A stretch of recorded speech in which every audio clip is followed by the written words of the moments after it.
In this episode, I talk about the Atlanta Pen Show, which pens I think are going to last for generations, and whether my involvement in the Goulet brand is actually helping or hurting.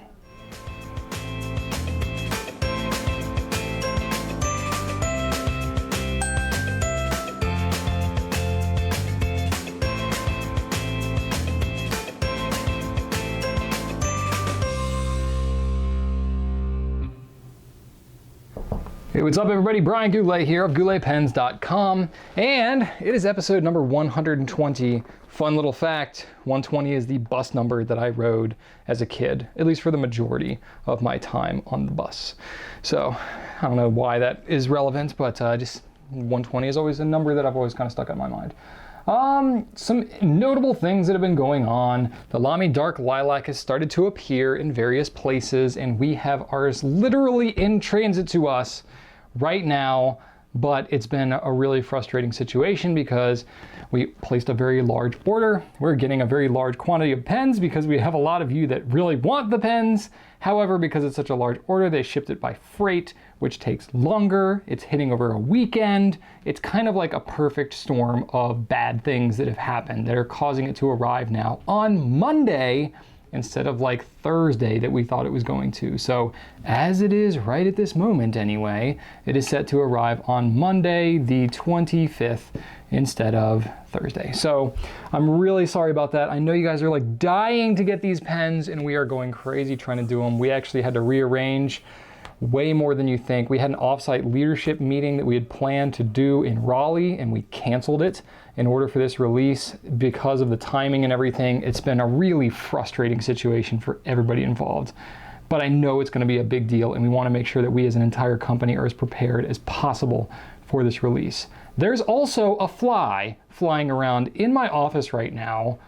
I've never had a fly in my office for Q&A, and it seems to like my hair gel, so you may see him make an appearance here and there. It's quite distracting, and I tried for like 15 minutes to get it out of my office, but was unsuccessful. So that's what happens when it's a nice warm day and we leave the doors open outside. But that's okay, my team enjoys it, so I will suck it up and still give you the best Q&A I can with my guest fly. Also, to make things even more interesting this week, we have launched FedEx, or in the process of launching FedEx. So we tried to work it out. We knew it was going to be a bear to set FedEx up, and it has proven to be just as complicated as we thought it would be. It's really going to be a big win, especially for international shipping. And so we're really excited to do it. But we are having some very last minute problems, mainly with the way that the rates are being pulled. It's an integration thing between our website and FedEx rates, and we are trying to figure out whether it's like a site issue for us or like a global issue for our web host. So literally as of like the recording of this video, I don't even know what's going on because it is Wednesday afternoon when I'm recording this video. My fly is a little hanging out in the air. Yep, that's something to say, bud. What's up, dude? Anyway, so FedEx, we're trying to get it launched, especially before Dark Lilac comes, because we know there's a lot of folks that are going to be interested in that. But good golly, it's just been way more complicated than we were hoping. So it's so close, but stay in touch on that. We're trying to get it done. Also, in the past week, we have had the Atlanta Pen Show happen this past weekend.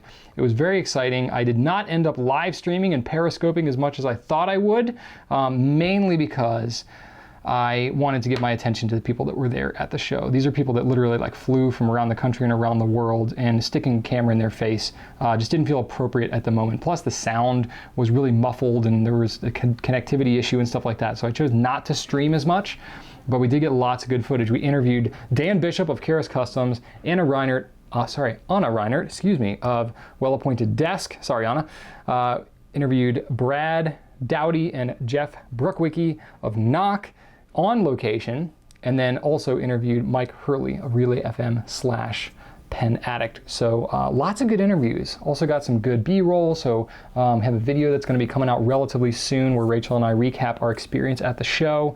And also I got, kind of on a whim, some footage with Michael Saul, master penman, doing some flourish dispensarian of my name. So that was really pretty awesome.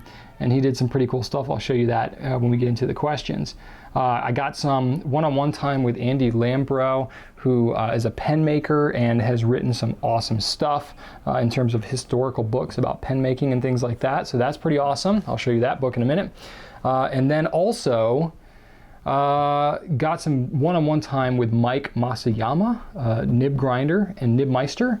And he sat down with him for about an hour and a half to learn a little bit about nib tuning, fixing baby's bottom, heat setting, fixing flow issues and things like that. So I know you're going to be really excited to ask me questions about that. However, I need to go over my notes, and one thing that he was really kind of adamant about was not sharing things without making sure you know how to do them really well. So I don't want to just regurgitate some of what I think I heard and then tell you some wrong stuff. So what I can say is it reinforced a lot of what I already knew. I just learned some new techniques and things to do things even better than I had been doing them. So big shout out to Mike there, solid dude.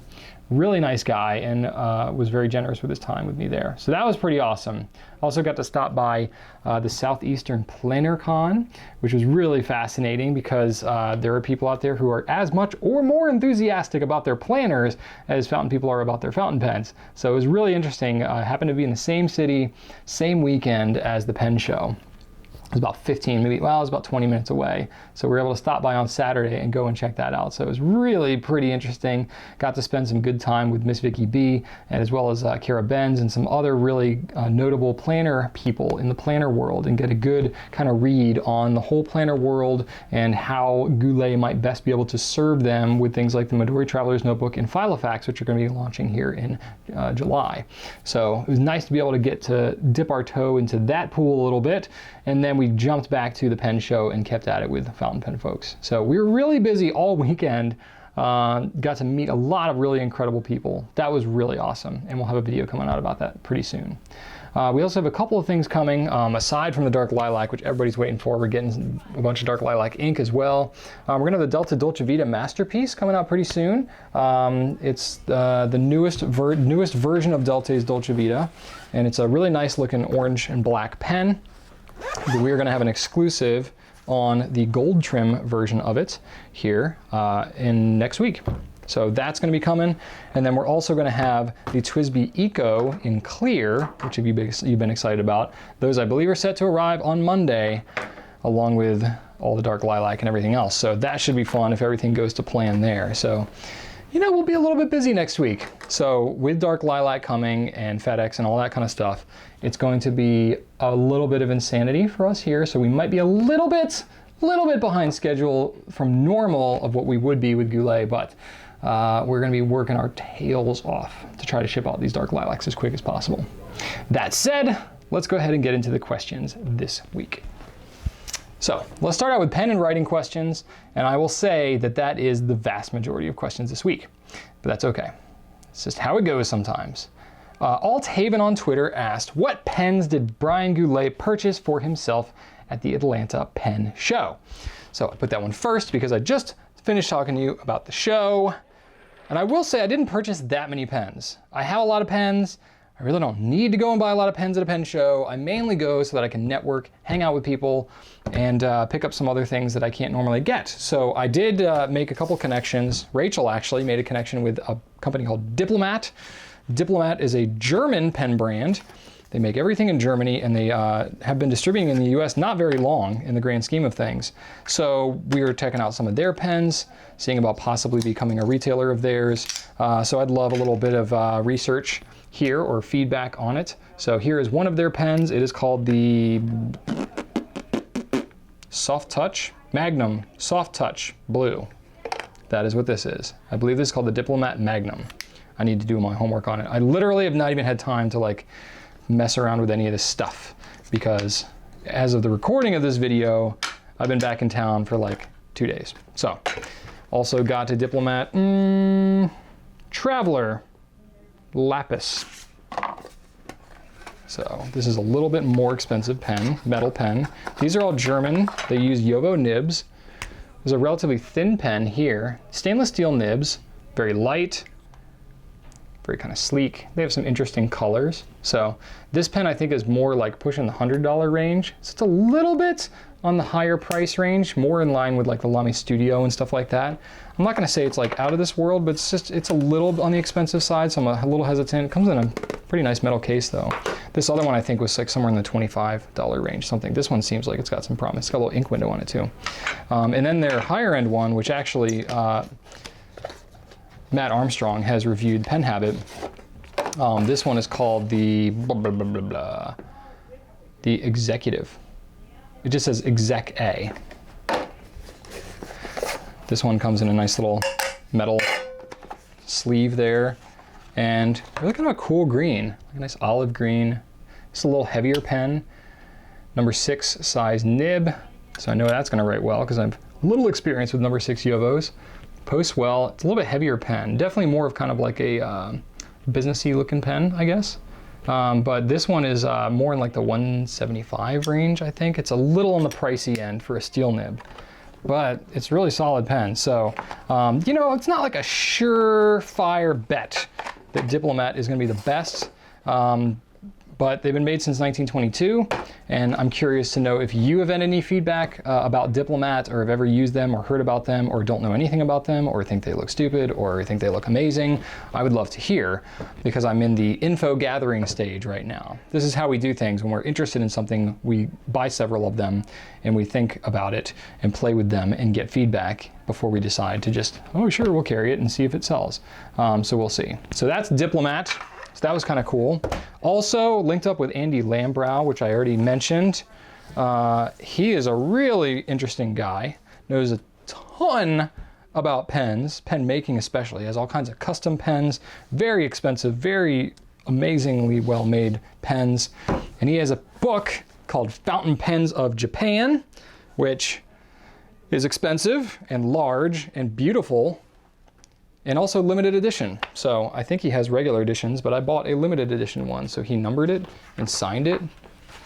There's his signature. So that's kind of cool. But what's really interesting about this particular book is the fact that it has like a whole chapter in here about, well, it's got chapters about nibs and all kinds of stuff, but it's got chapters in here about Makie and Japanese Urushi and stuff like that, which I'm literally like a couple of weeks away from launching Namiki and getting into some of that stuff. So I'm really excited to have a resource to be able to learn even more about that, even though the cover of the book is not cooperating with me. There we go. So lots to learn about here. I also bought a copy of his other book, Fountain Pens of the World, which goes beyond just Japanese ones. It's at least as thick as this, maybe even thicker. And he did not have any limited edition copies at the show, so he's gonna mail it to me. So I have another book about this size that is on its way to me relatively soon. So that should be some nice light reading material for me in all my spare time, but should be a great resource for me and for my team to be able to learn more about, well, just pens in general. Also linked up with Michael Sull. He is a master penman and actually a mentor to Jake Weidman, who I am a big fan of. He's got a TED Talk. He's done some pretty amazing artwork. He's a painter, he's a sculptor, he does woodworking, he does amazing calligraphy. So that's really cool, and he's a young guy. I admittedly have a man crush on Jake, and I'm not afraid to admit that. But anyway, Michael taught Jake, and Michael has been around for a long time, and he has literally written the book on handwriting.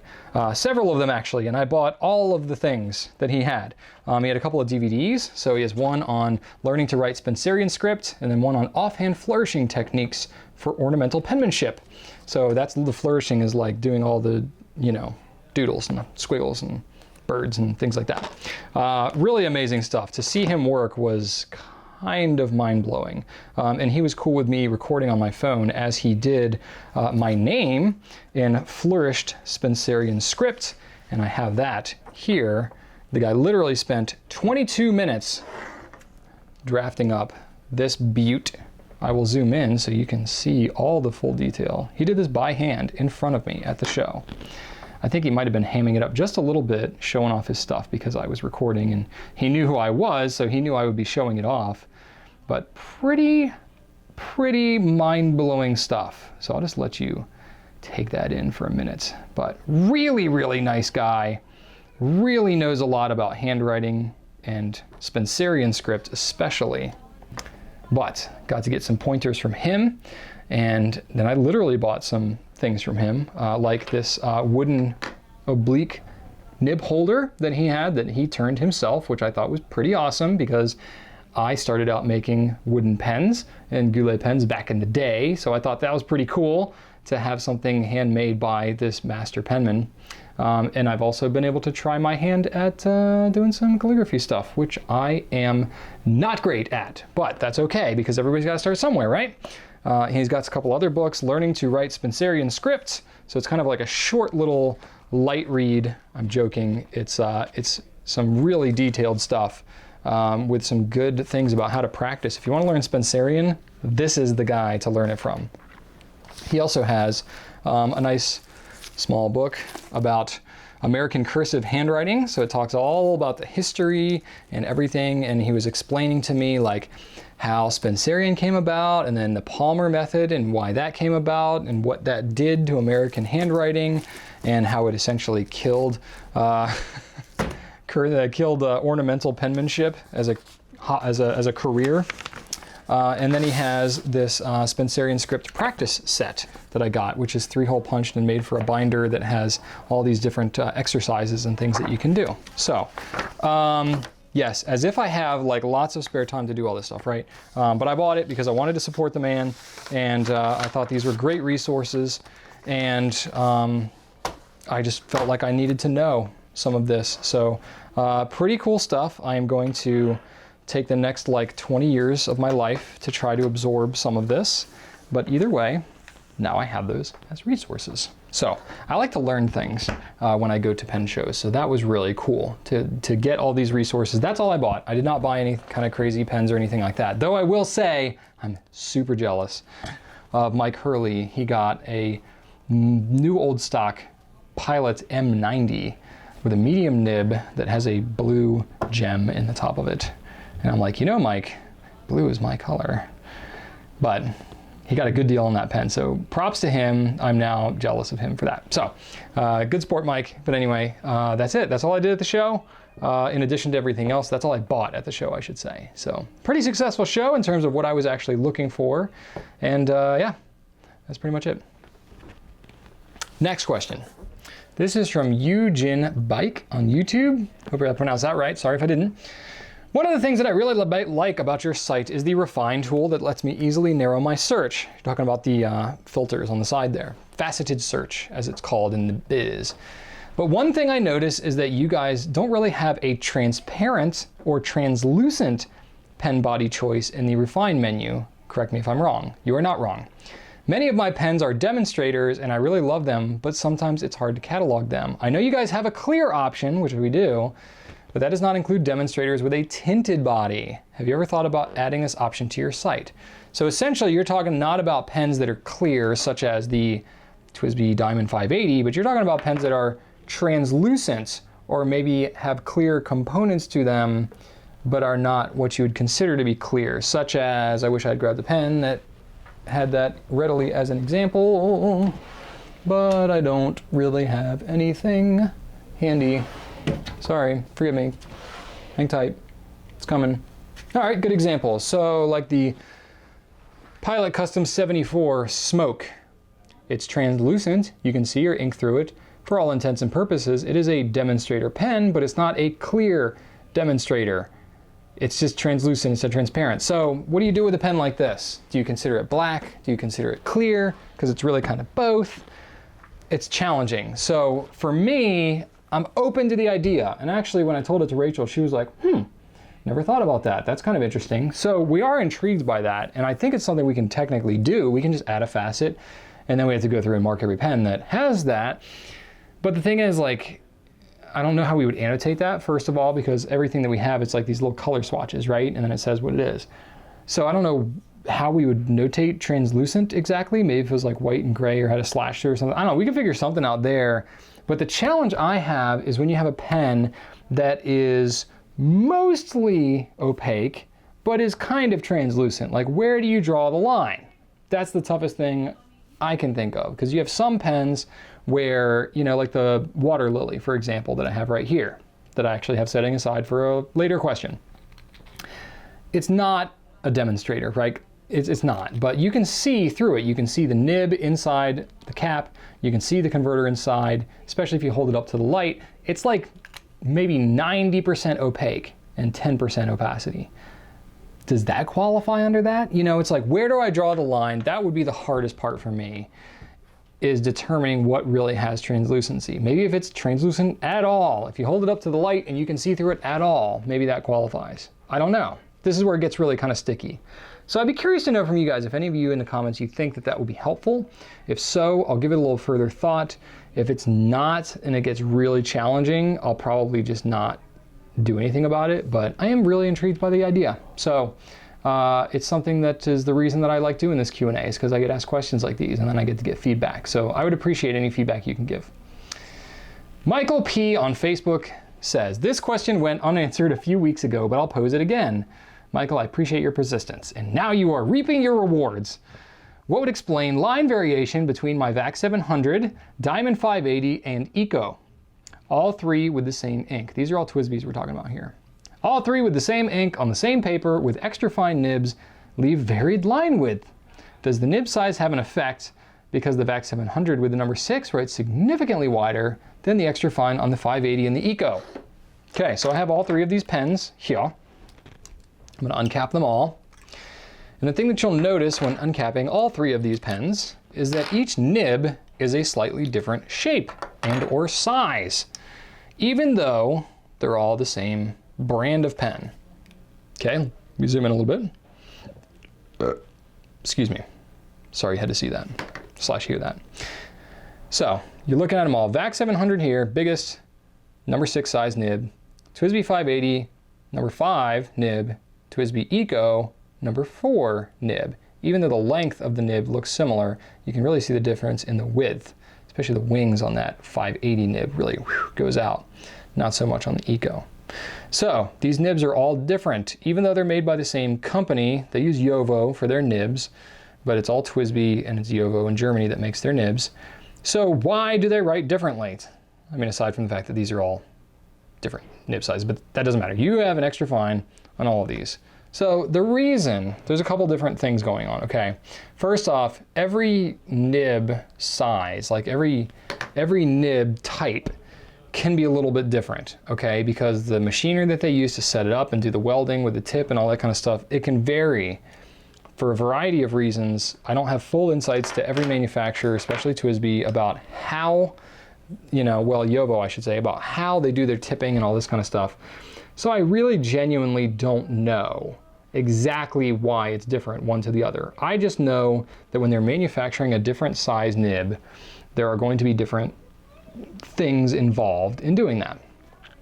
That said, I don't know that I can say that there's a correlation between the number 6 size is going to be wetter than the number 5 or number 4 or whatever. I think that's probably just more coincidence than it is like a definitive thing. Like, I don't know if you go to all other number 6 size nibs with other brands, if that's going to be consistent like that. It's probably not. It's probably only with Jowo, with the process that they have, and those companies that are using their nibs, you might see more of a trend of that.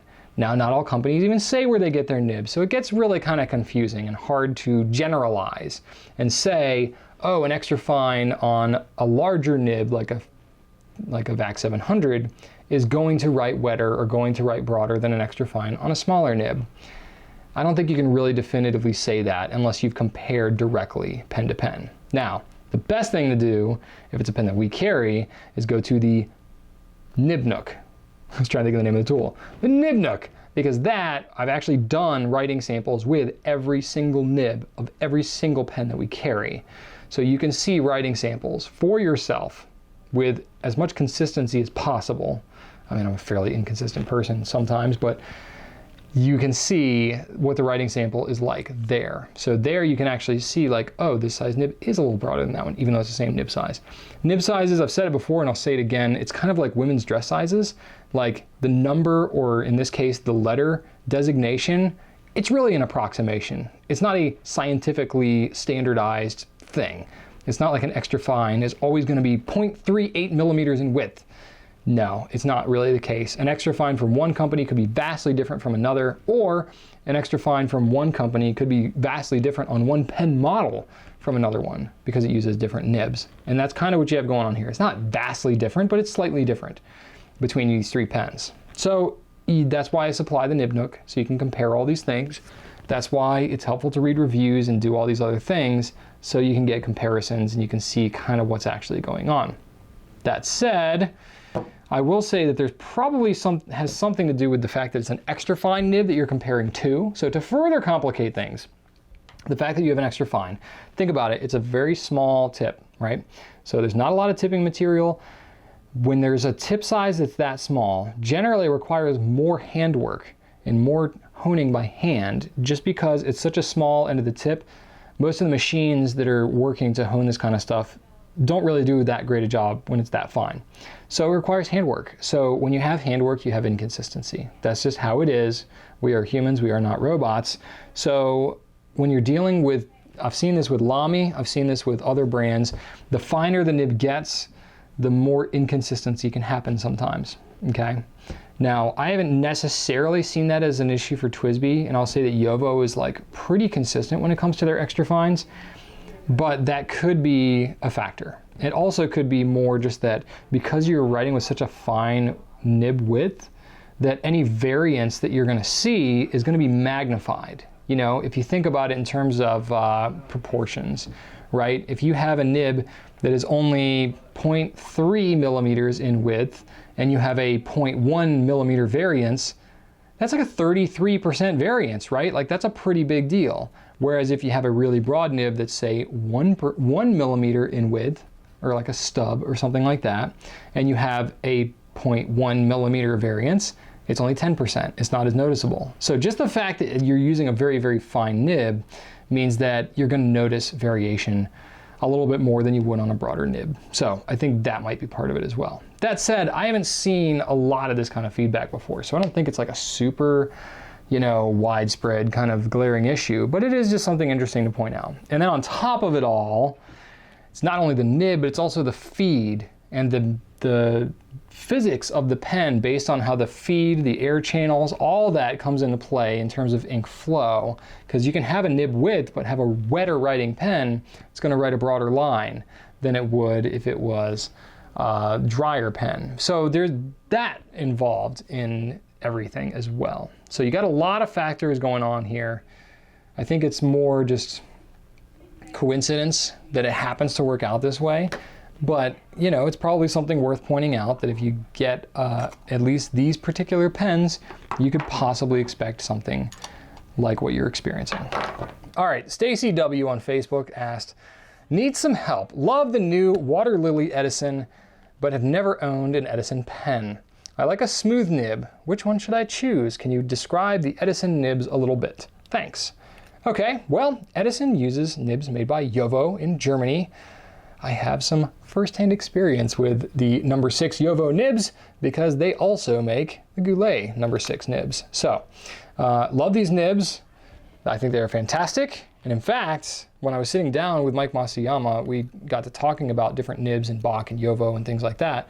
And he was complimenting Jowo for making really good nibs. And I mentioned Edison specifically, and he said that the Edison nibs are some of the best that he's used. So I thought that was kind of cool, especially as far as steel nibs go. So I thought that was kind of impressive that Mike specifically mentioned Jowo nibs being really good. So that was really kind of cool. They're going to be what Brian Gray of Edison calls smooth with a hint of feedback. I find that that's how they come from Jowo. Here at Goulet, we smooth them out just a little bit, just a touch, because we find that to be favorable. But, you know, honestly, they're going to be not scratchy in any way, but they're going to be smooth with just a little bit touch of resistance so that when you are stopping, you kind of get a little bit of that drag, get a little bit of that feeling of, yes, there is a pen on this paper, as opposed to that slippy kind of gliding thing. Now, you can always smooth these things out yourself a little bit if you want to get some Mylar paper. You can get it glassy smooth. You really can if you want. but that's not how they come from Edison. So a lot of people like that, actually. There are definitely some people who want it as smooth and as slippery as possible. There's other people that really want a good amount of bite when they are writing with their pens. I find that most people want it more towards the smooth side with just a touch of that bite. So maybe like 80% smooth, 20% bite, if I had to give it a ratio. So Edison kind of falls right in there, which I think is why they have such a good reputation. Just really works out nicely that way. So that is how I would describe it. I find their steel nibs to be a little bit on the wet side, not gushing, but they're definitely a true kind of European nib size. And you can check out in the Nib Nook, compare it to other nibs that are around. Their gold nibs are definitely wetter, like significantly broader. And the gold nibs have a bit of flex to them. You wouldn't necessarily want to use them as flex pens, but they are going to be rather soft and give you a bit of line variation. The steel nibs are pretty stiff. And that's what you're going to get kind of coming stock on it. Now you can upgrade any of the Edison number 6s to an 18 karat gold nib, but I find that the steel nibs write fantastic, and unless you're looking specifically for a really wetter pen with some of that bounce in the nib, it's not going to be worth the, what is it, $125 upgrade to a gold nib. Your steel nib is going to be really, really good for you, and that I think will do it. All right, Kate S on Facebook has an ink question, so I'm going to get to it here. Sometimes when using a cartridge, it takes so long for the ink to get through the feed and into the nib. I tried squeezing the cartridge, but the plastic is too dense. Must be a platinum pen. They've got some of the thickest cartridges. Aside from shaking the pen, which could result in a mess, what other options do I have? Well, I don't know what you're considering shaking, Kate, but you really don't need to go nuts with it. The way that I was taught by Richard Binder to get ink out of your pen when you're trying to, and I'm going to try to demonstrate this in a way that makes sense. I'm looking for something to grab, but I'll use my pen case here. So pretend like this is the writing surface. So when you're writing and you need to force a little bit of ink down in the feed, you know, if you have a converter pen, it's easy because you can just take and you can just push a little bit down in there. When you have a cartridge loaded onto the back, it's not as easy to do that. And especially if you have one that you can't squeeze. So what do? The thing that I find that works the best, and what Richard taught me, is you have your writing surface here. You're writing with your pen, it's a little dry, so hike the pen up in your hand a little bit, okay, and kind of hold your fingers up.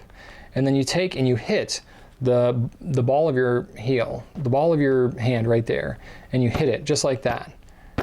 So it's gonna cause, I mean, if you're shaking it like this, you're gonna be hitting it pretty hard and you're gonna probably splatter ink.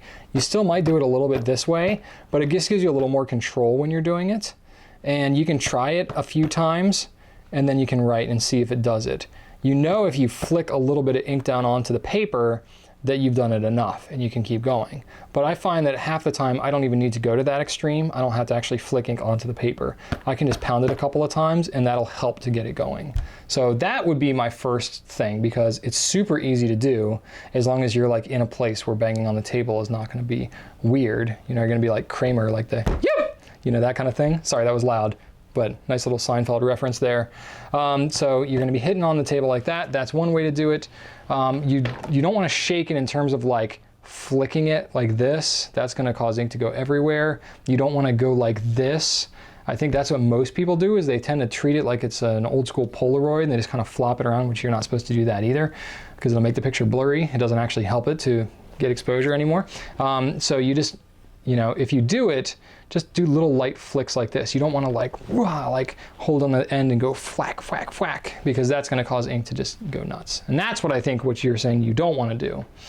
I would say also something else that you can do is just let it sit for a while. You know, the ink will eventually work its way down.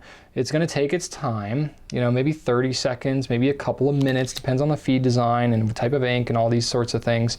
So it will eventually go, especially if you can hold it upright like this so that the ink is, you know, just being encouraged by gravity to work its way through the feed. That can help. You can also wet the feed a little bit. That can help. So if you had ink in it previously, it already will be a little primed a little bit, so it'll be easier. But if you wet it with water, that'll saturate the feed, and then you can put your cartridge in. It's going to blend with the water a little bit, but then you can take a paper towel and you know, just tear off a paper towel, kind of fold it up like this. You wet your feed and you have your ink in the back, and then you kind of just touch the nib to the paper towel like that, and it will help to encourage the capillary action to draw ink down out of the pen. Now you might still have to wait like 30 seconds for the ink to start coming down here, and then you wet it, and then you can get it going. That's another way that it can help. Or you can just switch to a converter and use bottled ink. That's a whole other thing that I would encourage you to do, because I like bottled ink better anyway, but that should be able to get you going. Cool? All right, good deal. We are rocking and rolling this week. I got a couple of business questions, and I gotta say, these questions are solid. It's actually 2 different questions from Nelson on the blog. So question number 7 for this week. Nelson, it's a bit long, so bear with me. All right, when you're assessing honestly the company's social media strategy, Goulet pens, do you ever worry that the company is just too personally driven and dependent on you, meaning me, or rather the public persona that you've developed over the years? Isn't it silly just to cancel Q&A if you get sick, go on vacation, or one day just burn out and don't feel like recording a video? Wouldn't it be wiser to have a number of people represent what Goulet stands for rather than just one person, me, and then have those people also participate more actively in the branding of the company? Very compelling question, Nelson, and I like it. That's why I wanted to answer it. I'm really glad you asked it, so thank you. It is something really interesting that I think about a lot, and coming off of the heels of going to the Atlanta Pen Show, I think it's really something that I'm thinking about a lot, because I'll be honest, shooting videos these days is harder than it was back in the early days. In a way, I actually know a lot more now than I did in the early days, so the amount of prep time that I used to have to do was pretty intense, because when I started out my early videos, I didn't know anything about anything. So I had to learn it all as I would prepare for a video. So my prep time was way longer. These days, I know so much more. I know what to look out for when I'm answering questions and when I'm shooting videos and stuff. I'm just a lot more intelligent in terms of how to construct information for the videos that I shoot, that it doesn't really take any more time. But the amount of other things that I have going on, you know, we are now soon to be at 39 people in our company, which just sounds crazy when I say that. So 5 years ago, it was just me and Rachel, and now we have 39 of us, plus all the turnover and other people we've had come and go and things like that. So that's been a lot of hiring, a lot of training, a lot of other things that have nothing to do with actually shooting a video and doing the kind of this marketing, social media branding stuff. It's been a lot. And we have a media team now of 7 people, not including myself, that are doing our social media, photography, video, creating content, engaging, all these other things. I'm still involved, but not nearly to the degree that I used to be. So there have been a number of things that have gone on in this company since we started that both Rachel or I have done, either Rachel or I have done, sometimes both, that we have had to delegate away and stop doing. We started out doing the things that were not as personally critical for us to be doing, such as packaging packages, signing the handwritten notes, processing credit cards, you know, all these kinds of things that were trainable, doing accounting, doing some of these, you know, other things, placing purchase orders, receiving stock and putting it on the shelf, those kind of things. So we have a whole team, 37 non-Goulet, you know, named people here, who are helping to make the magic happen every day. So it already is the case that I am not the one really doing everything around here. So I think unjustly am getting the credit for so much of what's going on around here. And I don't say unjustly. I mean, that's probably being too harsh. I mean, I've helped to build a company here of really great people.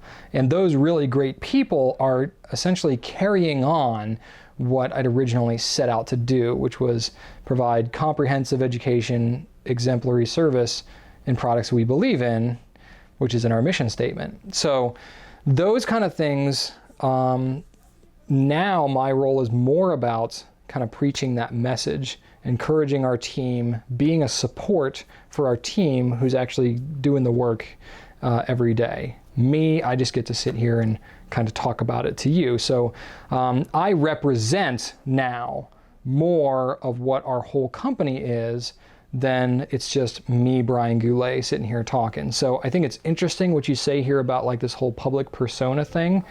And I would honestly say that I don't feel that I have some kind of like artificial persona. That's what I think of when I think of persona, as something that has been set. And that's actually your next question, so I'm not going to get too much into that yet. But it certainly crosses my mind a lot about like, well, I've got a lot of things that I've got going on here. You know, there's very large business related decisions that only I or Rachel can make. Are those now the most important thing, and I should start giving up doing videos and other things? Because what's happened over the last 6.5 years is I've given up a lot of other things. I used to do all the photography back in the day. Thank goodness I don't anymore, because it's so much better now. Thank you, Sarah, and thank you, Whitney. I used to do all my own video shooting and editing. Thank you, Jenny. You are better at it than I am. So I'm very glad to not be doing every single little bit and piece. But this is something that like really is tough for me. And I'll be honest, I wrestle with it like pretty much every day, because just about everybody else that I know, just about every other business owner that I know, thinks I'm pretty crazy for spending as much time as I do doing this kind of stuff. I'll be honest. About the only other person that I can even point to that is as involved in like the brand, you know, of their company, not just from like a being the face standpoint, but actually being involved in their social media stuff, is Gary Vaynerchuk. And he is kind of an inspiration to me in a way. And I kind of also get mad at him in another way, because he, like, without realizing it, pushes me to kind of want to do that too. Whether or not it's the best thing or not, I feel kind of driven to do that. So I'm kind of like opening up a little bit here. Like it would be really hard for me to not be as involved as I am. But if it's the best thing for you all, and if it's the best thing for this company and the people that work here, I ultimately would make that decision. I've proven a number of times throughout the history of how this company's grown that I'm willing to adapt and change as best I see fit. So I've already started to do a little bit of that. I'm testing the waters here and there. I've been giving a lot of creative control away to our media team, because they are a very creative bunch. I'm still more on the utilitarian side of things. So when it comes to doing like product reviews and things like that, I got a pretty good process for that. So it hasn't made as much sense to kind of train that away, but I am kind of working on some of that. When it comes to the video, like brand side of things, it is really tough, because my name, oh, hello, Fly. My name is on the company, right? Like Goulet. So there is an accountability and a responsibility there that I have that would just be hard to replicate. Not that it couldn't be done, but it would really take the right, kind of person to bring in to help balance that out a little bit. That said, I've had some videos where I've had other people in them, and I like doing that. Rachel, obviously I love bringing her in as much as possible. But I've shot a couple of videos recently with Drew. He's my customer care manager. He's handled a lot of pens. He's really built my trust a lot in handling pens and delicate, customer related issues, escalated customer issues and things like that. And he's earned my trust a lot. He's got a lot of other things to balance out, which is why I don't have him involved in too much, but I had him in the Lamy 2000 nib adjusting video. I've had him in another one, which we haven't yet published, but it's a video on how to use a stub nib. He's been really integral in that one. Him and I shot the face shot together, but all the hand shots and the B-roll and stuff like that, him and Jenny just did that on their own, because I trusted him that implicitly. He and I talked about it ahead of time, but then he kind of just ran with it. So I'm really pleased with that. But it is difficult. So this is actually part of the reason I wanted to ask this question, is because I'm really curious to hear what you all think. And that, spoiler alert, that's going to be my question of the week for this week, is like, how important do you feel it is that I personally be involved and kind of represent that? Because I could argue both sides of it. I could argue and say, yes, I should train it away and not make myself as tied into that and critical and free myself up to do other things and bring up others and stuff like that. Absolutely, I can argue that. I can also argue, you know, people really like to have, you know, somebody to stand behind and have someone who kind of represents the greater cause. You know, people like to have, you know, people look up to like the President of the United States. Yes, there's a lot of other people behind the scenes, but they need a person to kind of follow. You know what I mean? So it's more of like being kind of that, almost a figurehead has a bad connotation to it, but like being that person that represents and is there to take the blame, take the criticism for all the bad stuff, and then is there to kind of deliver, like when Rachel and I had to sit down and talk about ink drop being dropped. I'm not gonna bring somebody else in to do that. I'm gonna own that, and I'm gonna stand in front of you guys and say, this is what's going on. Like, that's how it's gonna go. So, you know, I think you can do it either way. The more I've seen other businesses operate, the more I've seen that there's a lot of different ways to do things. I think a lot of it has to come from within, what feels right to me, what feels right to everybody else in my company. I am very much open to the idea of helping bring up others. That's kind of how we've run this whole business. That's why we've grown. That's why we've grown so much, is because Rachel and I have sought to give as much opportunity to others as we can possibly handle. But at the same time, I will say that doing this is a lot harder than it looks. Any of you who've ever done anything like with video and tried to do things, it's hard. It's hard. It's a lot of different levels, a lot of different planes to think of, especially with this kind of Q&A. I bullet some things out, but I really just kind of riff most of the time. So it can be tough to sit here and just live stream thoughts for an hour straight and not completely stick my foot in my mouth, which I've done a couple of times. I did that last week, actually. You know, and it's very challenging, and I wouldn't put that on anybody's shoulders unless they were really ready to handle that. So haven't had anybody really busting at my door to take that on. But for the rest of my team that's watching this, if it is something you're really interested in, like you fly, I'm open to it. I'm open to talking. So give me your ideas. But you guys, especially watching at home, I would love to hear your feedback. So we'll revisit and form it into official question of the week at the end of the video. But that's kind of where I stand. So I am a businessman. I have to make business decisions. I do love pens, genuinely. So I just love talking about them. I think that if I was getting burned out, I probably would have gotten burned out by now. We've got 1,000 videos under our belt. You know, I've answered, what, 1,600 questions in Q&A at this point, and I still make time to do it every week. I just enjoy it. So part of that is I actually enjoy doing this side of things to balance out some of the other businessy things that I have to do every day. But yeah, that's where I'll leave it for you, Nelson. Now, Nelson, for your other question, you asked me, when you watch your older blog posts, do you notice that you've changed in the sense that you've adopted a public persona? We all love the blogs for your sincerity and obvious passion for fountain pens. But do you ever catch yourself thinking, okay, it's time for another video, time to put on the Goulet cape and cowl? Your words, not mine. I don't even know what cape and cowl means. I'm assuming it means some kind of facade. If that was the case, I don't think I would drink a bottle of water on this show. I bring this with me everywhere, by the way. So, no, I really don't have a public persona. I am intentional about the words that I use when I shoot a video, just because I know that it's going to be up for a long time, and I don't want to say incorrect things. So sure, some of that might, you know, slow me down just a hair. I do, when I tend to talk really fast and get really worked up, I do tend to say the opposite of what I mean sometimes, which gets really frustrating for my wife and other people, but they're kind of used to it, especially when it's like cartridge and converter. When I'm talking about our mail system, first class and priority, I mix those up a lot. Things like that. I'm trying to think of other examples of things that I flip-flop all the time, but I will do that frequently if I really get on a roll. But yeah, so that can be kind of interesting. But yeah, I really don't like put on a show. And I think anybody that met me in Atlanta and other things, like when I'm meeting face to face, obviously it's a little bit different because it's a little more interactive, but it's amazing the number of times that I meet people in real life and they say, wow, you sound or you look just like you do in your video. It's like, well, yeah, I mean, if you turned on a camera and sat down and just talked, that's how you would look too. You would come across very genuine. So that's kind of how it's been. Now, if you're going way back, You'll notice I was much heavier back in the old days.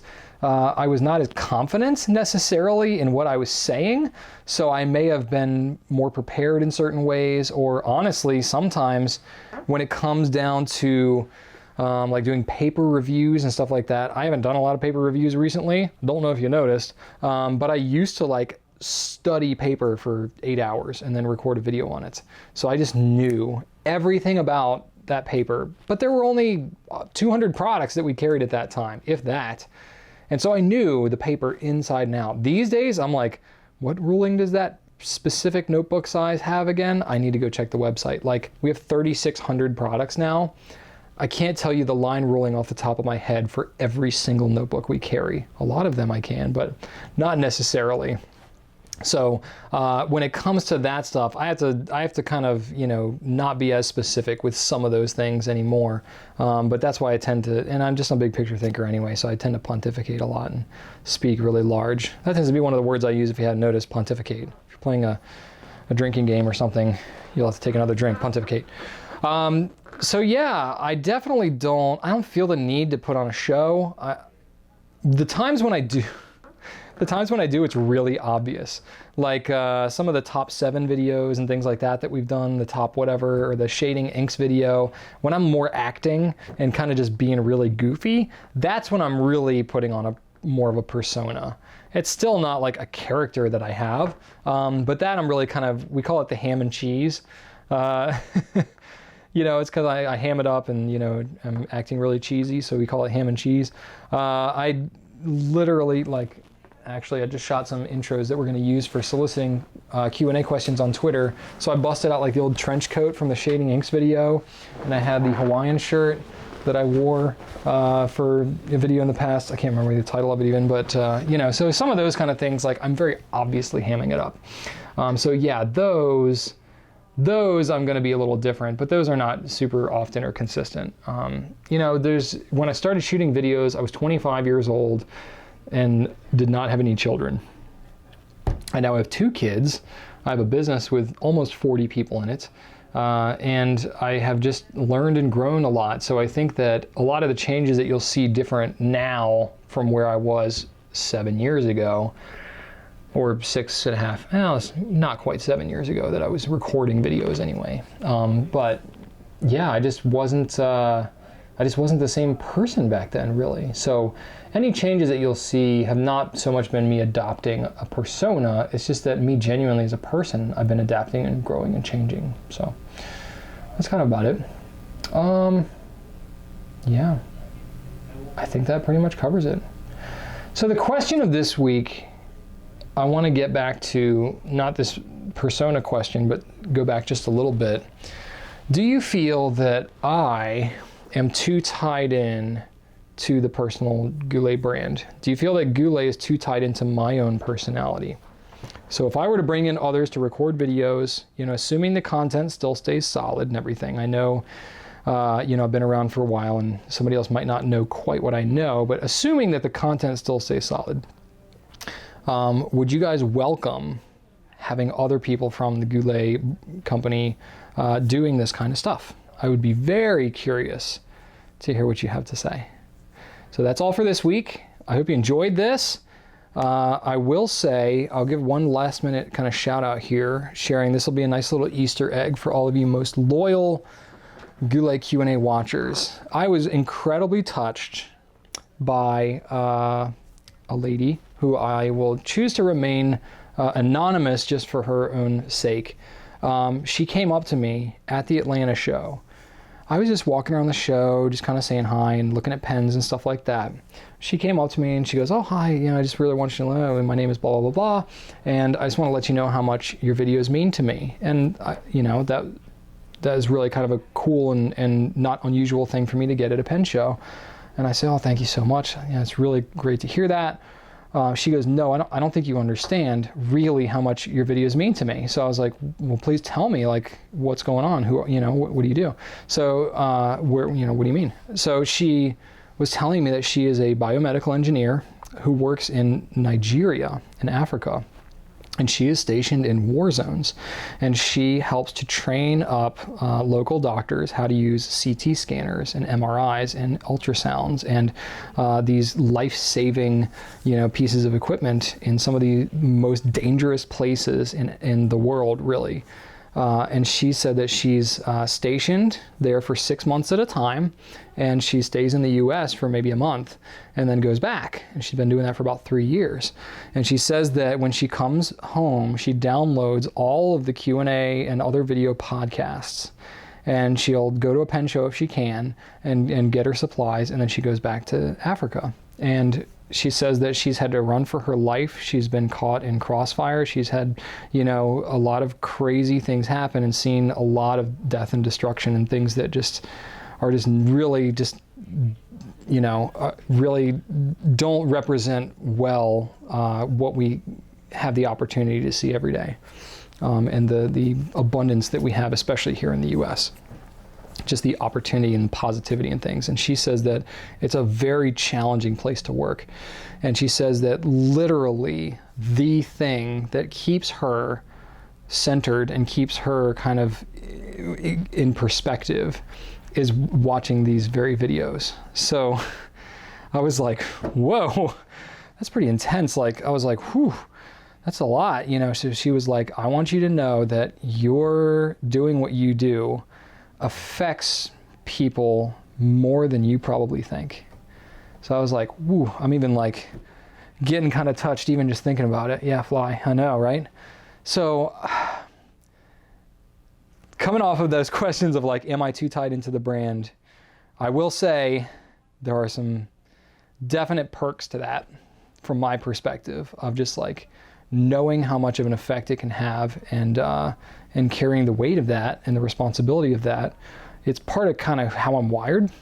So I'm never going to really pull out of it completely. But that kind of thing would be really cool for other people to get to experience too. Just that feeling of like, wow, I really represent so much more than I probably deserve, you know what I mean? So I will leave you with that. So you know who you are when I talk to you at this show. So this is for you. I dedicate this show to you and what you're doing. For all of you else who are watching, if I or what this company has done has touched you in that kind of way, I'm incredibly honored and humbled by that. And that's what continues to drive me to work as hard as I do, and why our company kind of does what it does. So that said, getting kind of mushy here at the end of the Q&A, so I go ahead and wrap it up.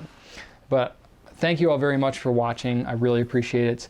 Be sure to check out gouletpens.com and leave me comments. Please answer the question of the week this week. I think that would be really cool.